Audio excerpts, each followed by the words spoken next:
It was good. So a few episodes ago, somebody commented that I should give y'all my top 5 books, the books behind me. So I took some books off the shelf. What up, Z? I took some books off the shelf and I'm going to share with y'all my 5 favorite books. And my number 5, we're going to start from five and then we're going to, go down to one, go to one. I'm gonna put my glasses on for this episode because you don't realize that you're a nerd until you start looking for your books and they missing. Like I got books that's missing off my shelf, man, and I don't know where they at. It's upsetting. It's upsetting. But number 5, a book that I can't find is no, I found this one, A Time to Kill. A Time to Kill by John Grisham. In fact, A Time to Kill by John Grisham. If you can get through the first chapter, you can make it through this book. Like it's the way this dude writes. Like I'm a John Grisham fan, man. Like I'm a John Grisham fan. The way Grisham writes is, I don't know. He has a flow about himself that's to me is unmatched. Like I haven't read nobody who writes on that level. I mean, some of his stuff is, I read one, a couple of his books. I'm like, but then, most of them is like really some good writing. You know what I mean? Even though the story at the end don't have this aha moment, but you fall into the story because of his style of writing. So A Time to Kill, I've read this a couple of times, and these were my honorable mentions. Anything for John Grisham, like, you know what I mean? Anything for John Grisham.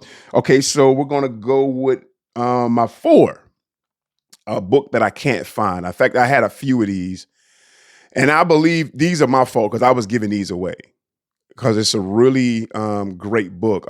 Think and Grow Rich. Think and Grow Rich by Napoleon Hill.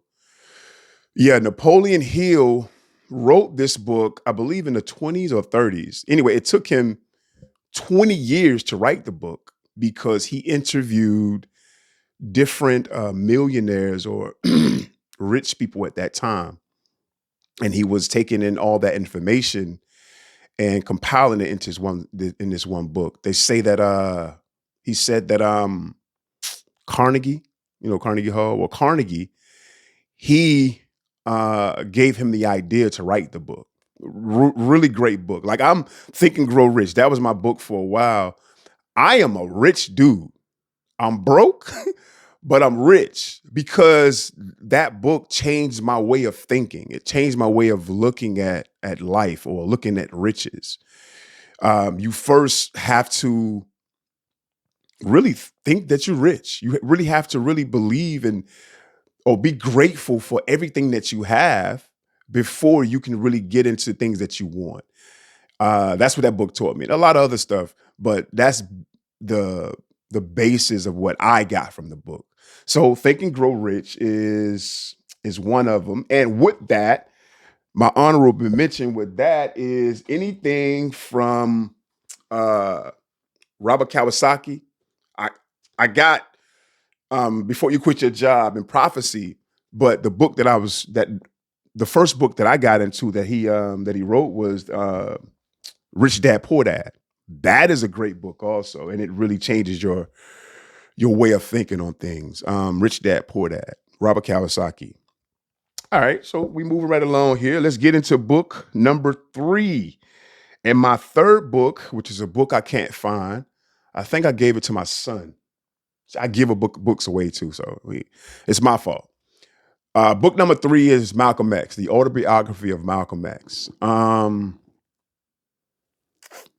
I started reading that book. It was 92. I was at my aunt's house and I saw the book on the shelf and it just piqued my curiosity. And my dad, who was in prison at the time, my aunt told me that those were my dad books. So anyway, I pulled the book off the shelf and really got into it. Man, I I credit Malcolm X for the life that I chose to live now because of that book, because of his life, because of where he was and then what he became. Yeah, I credit my life now to that guy. I wish that I can speak like him and think like him.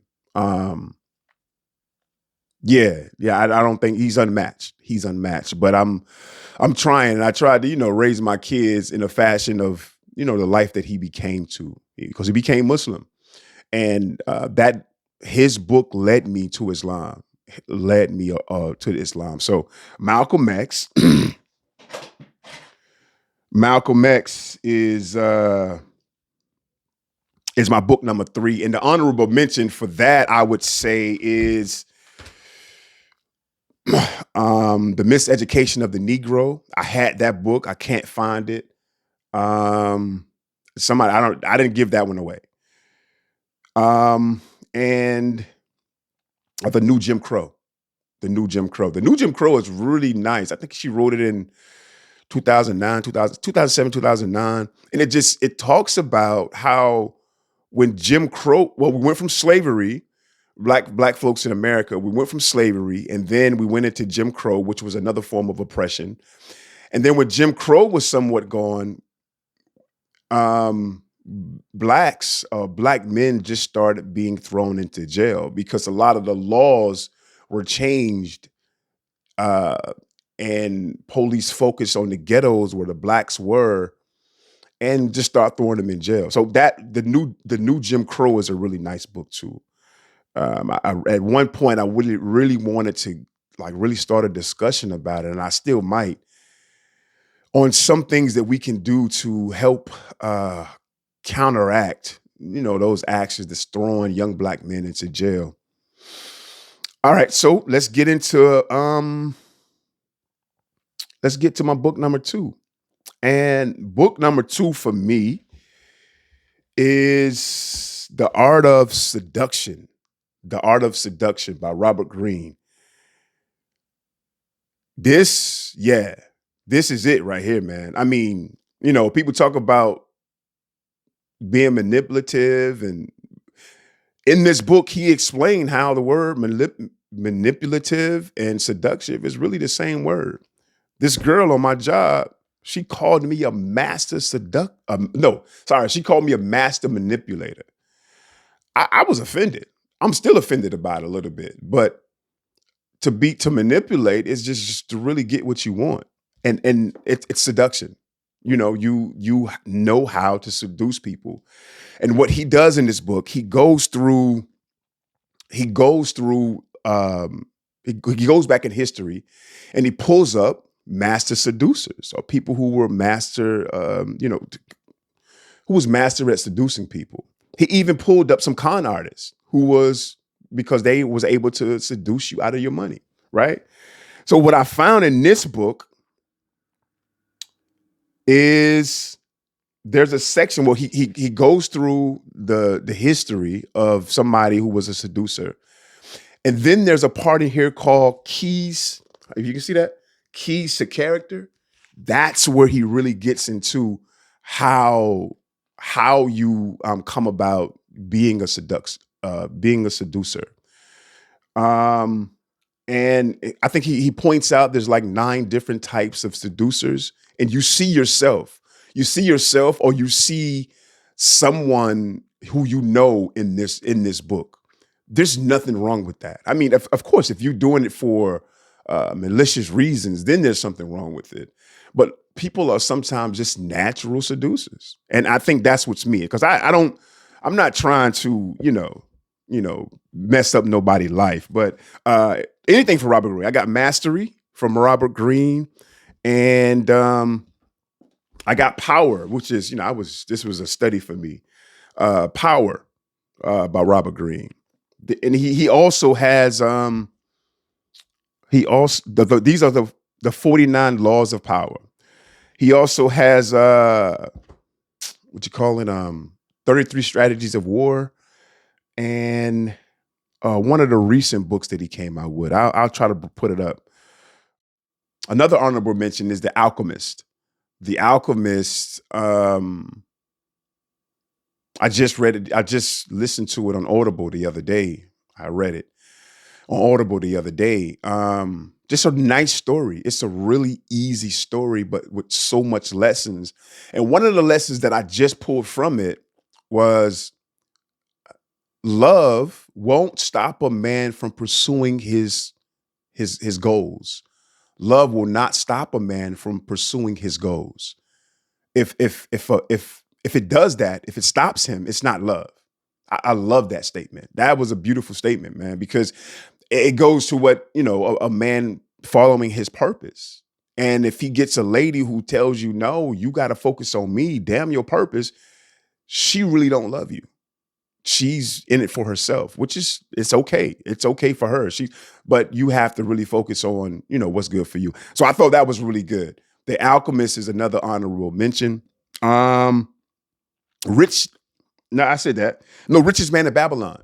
The Richest Man of Babylon is a really nice book. Also, it's really short stories that teaches you life lessons. Like 10% of everything that you earn should be put into savings, and after it gets to a certain amount, then you investigate in something to invest that money in. That's your money. You know what I mean? Just a wonderful lesson. But the way he explains it in the story is wonderful. It's an old book too. So yeah, Richest Man of Babylon. That's another one. My number one is the Quran. Is the Quran? That's another one. I'm rough on books, man. I can't help it. But yeah, the Quran is just it's the revelation that comes after the Bible. It's the final revelation. And for me, it's just guidance. It's a book of guidance for me. You get all the stories that's in the Bible of, all the prophets, Abraham, Moses. Like you get those stories, but you also get other stuff. You get the stuff that God wants you to, that he wants you to do now. You know what I mean? So it confirms what's in the Bible, but it also tells you the last thing, what you should be doing until the day of judgment. My honorable mention with that is a book that I can't find is Martin Link's Muhammad. It's the life of the Prophet Muhammad Sallallahu. And it just really, it tells his life from a historic view, not a religious view. And that's what I like about it, because historians look into Muhammad Sallallahu life and they say that he was an amazing guy. And they're not religious. So that's my honorable mention with that. Martin Link's Muhammad. All right, so that's it, man. Thank y'all for watching. Stephen King, another honorable mention, man. Iris Johansson. She has her writing style is amazing to me, man. Like it's like boom, boom, boom. It's like a rhythm to it, especially when she gets into it's a suspense. Like she's a suspense writer. So yeah, it's her writing style is really good. Even Stephen King, like this, I was looking after I finished this book, I was looking for part 2 because it sounds like it should start at like another part. I don't know what happened to part 2. I looked at they made a series about it. The series trash, man. It doesn't compare to what Stephen King did in this book here. All right, man. Yeah, like I got my glasses on. I feel like a nerd this section, but that's cool too. You know what I mean? Really, I think I'm a big nerd. Oh yeah. So hold on, I'm tripping, man. I wrote a book. You know what I'm saying? This the honorable mention too. Her Justice, man. No bad reviews on this book for the past 5 years, man. Like no bad reviews. So yeah, so this the one. All right. Y'all be safe. Thank y'all for watching.